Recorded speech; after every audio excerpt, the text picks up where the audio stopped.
Nikki here with another Halo 4 campaign mission walkthrough, and today I'm going to be doing the Forerunner mission with all 13 skulls on, or SLASO, and this qualifies as a Mythic mission because I did it with no deaths in a single segment.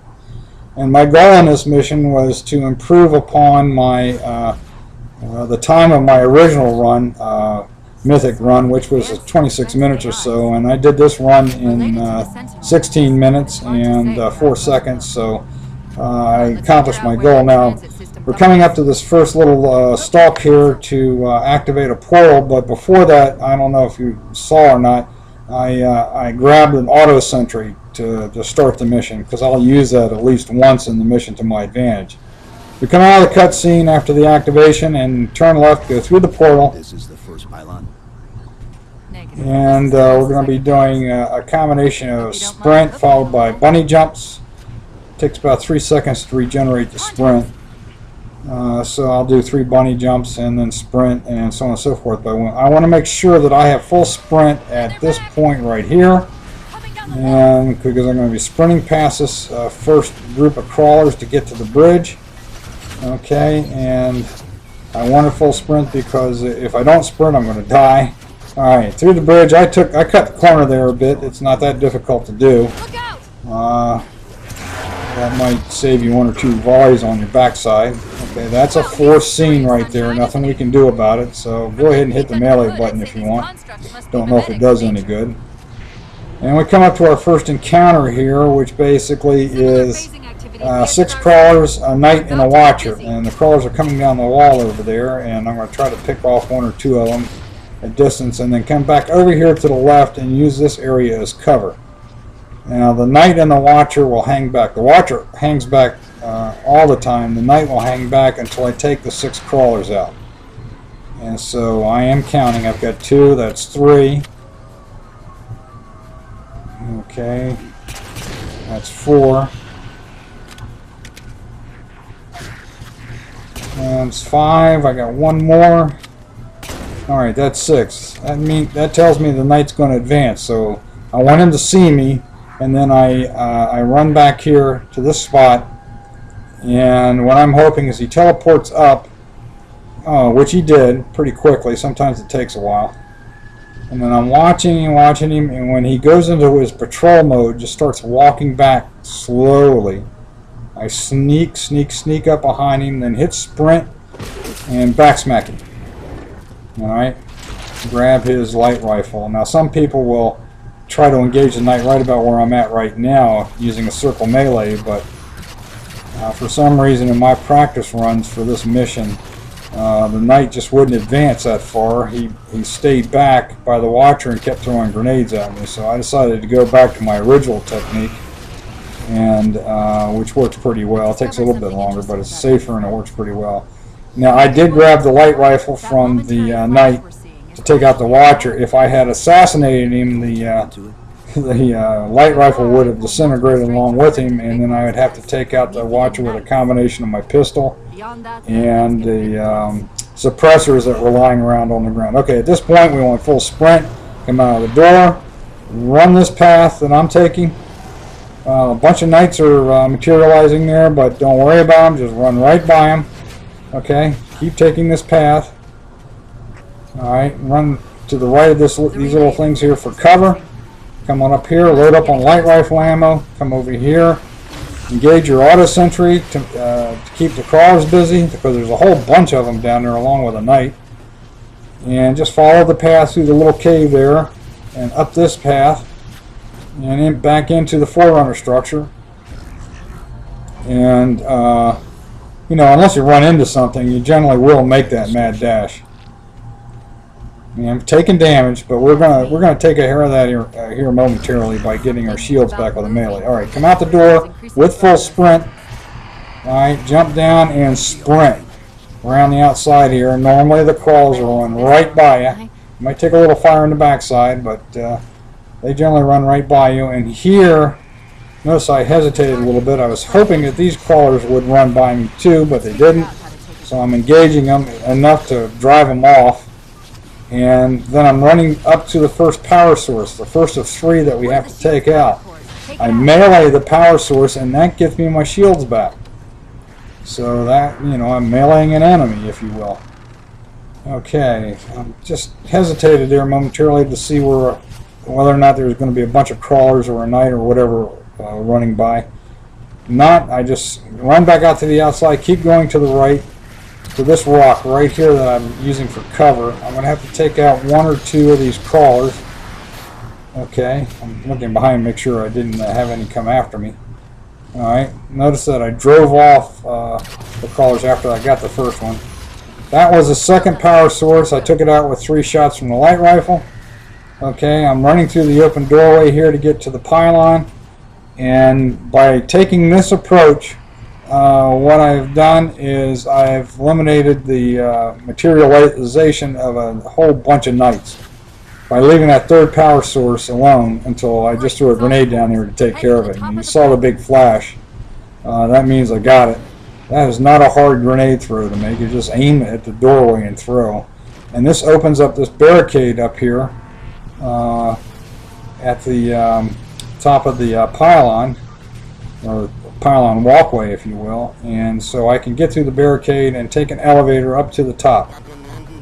And that's what those force fields were. They were powering up the barricade to the walkway up here that I couldn't get through without taking them out. They must have intercepted our distress beacon. The second pylon that we have to deal with has a similar setup, but is guarded by coveys, and the battle there would normally be extremely dangerous and hectic, but we have a skip for that, where we can bypass all the battling and get to the pylon actually pretty easily, especially with tilt on. That gives us shielding in the Banshee. Okay, well, we'll get to that. Alright, what we want to do is we want to activate that switch so we can pull this whatever it is out and push it back in to deactivate this jammer or whatever it is. And notice my shields are pretty much gone. That's all that sparkly stuff, so I'm going to have to come up with a way to get them back, and we'll be seeing that here in a minute or two. Alright, we'll go through the portal, and I waited a tick or two before I started running to the portal just to make sure that that device dropped and I didn't run through the gap in the flooring and kill myself, so that's something to take note of. Alright, it's either that or run around to the left. Just make sure you don't run into the gap or into the opening. Alright, follow this path. We're going to jump down here, and Cortana says drop pods. We're going to sprint a little bit, take this path right here, this rock. Wait momentarily, kind of take a look around to see where all the enemies are, and jump up here, sprint jump across to here. Alright, jump up here, sprint jump here. That was the first rock. Here's the second rock. Jump across to here. That's the third rock. That's the 3-rock skip. And go ahead and assassinate the knight. And I turned myself in the direction I wanted to go, so that when I came out of the animation I could just run straight ahead. And that assassination is pretty easy because he goes into an animation there to take out the elite, and so you just run right by him, turn around, and come back and either back smack him or assassinate him. Now here, I'm kind of lining the ghost up. I want to make a straight run to that cave mouth, and I have no idea what that was. It was probably a plasma grenade thrown by somebody, but thanks to tilt, the shielding on the armor, if you will, on the ghost held, and I didn't die. Again, I'm lining myself up for a mad dash straight through, and well, my poor ghost is smoking a little bit, but I'm okay.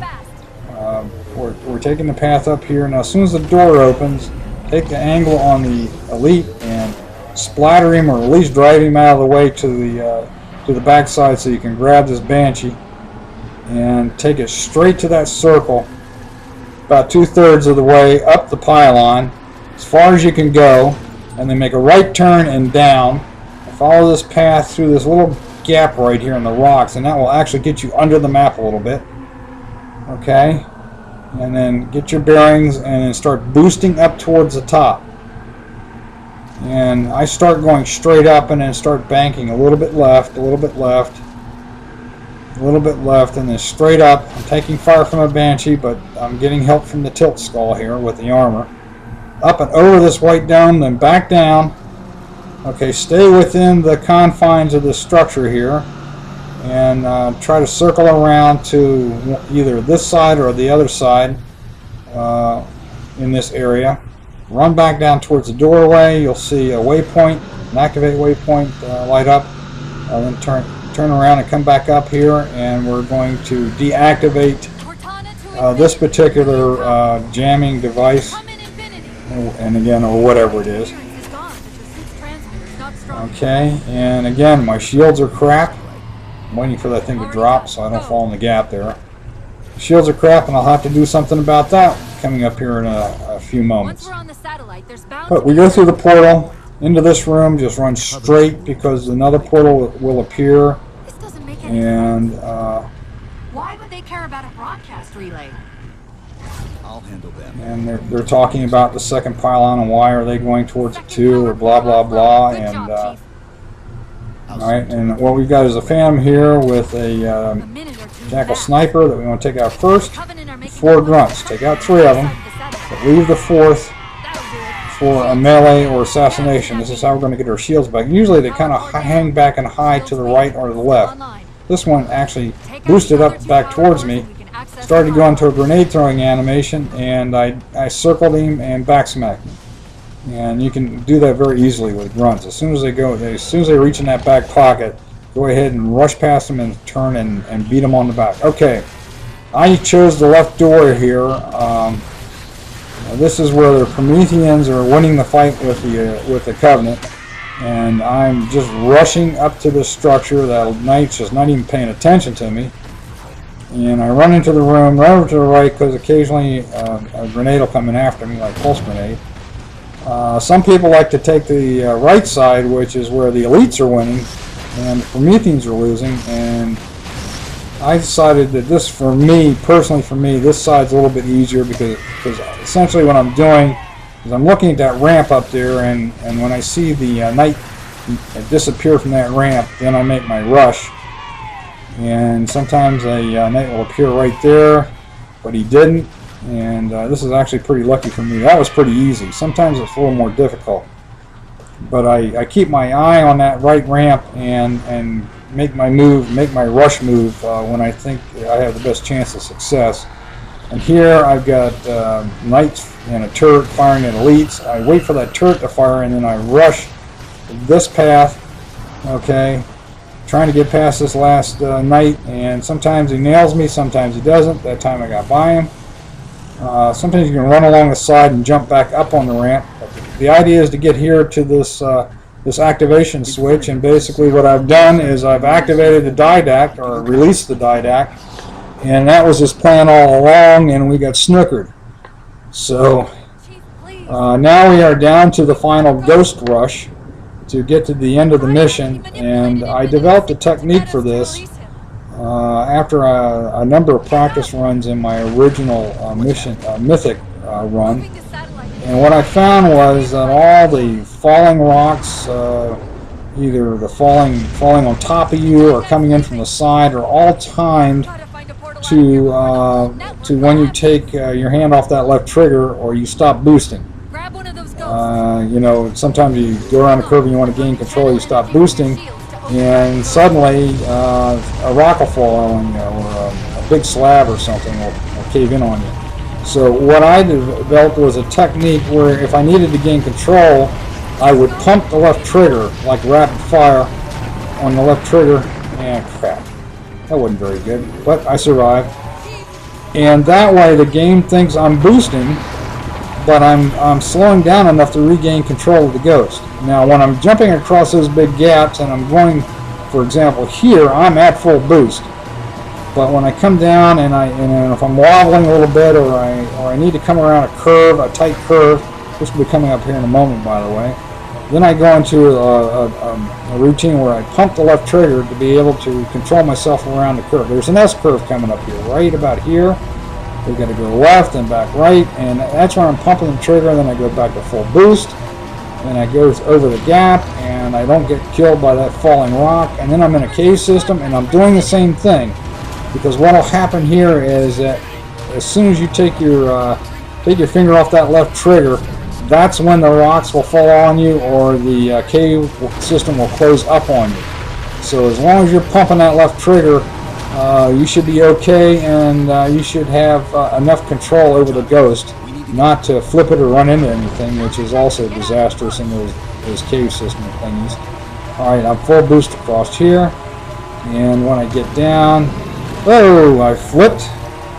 Somehow I survived this, and just continue to run, and now I'm getting ready to come back into a cave system, and this is where I start pumping that left trigger again to make sure I have control over the ghost.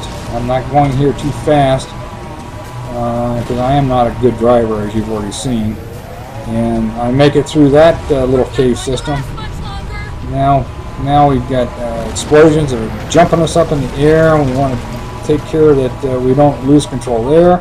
We're almost at the end. We can see the portal to get out of here, and of course I didn't quite make it under control, but I was able to jump in the ghost and boost over the gap, and that's basically the end of the mission. Okay, well, I'm going to skip the cutscene here, but this basically is Forerunner Mythic in 16 minutes and 4 seconds. I hope you enjoyed it. I hope it helps. Old Anaki signing off. Take care, everybody.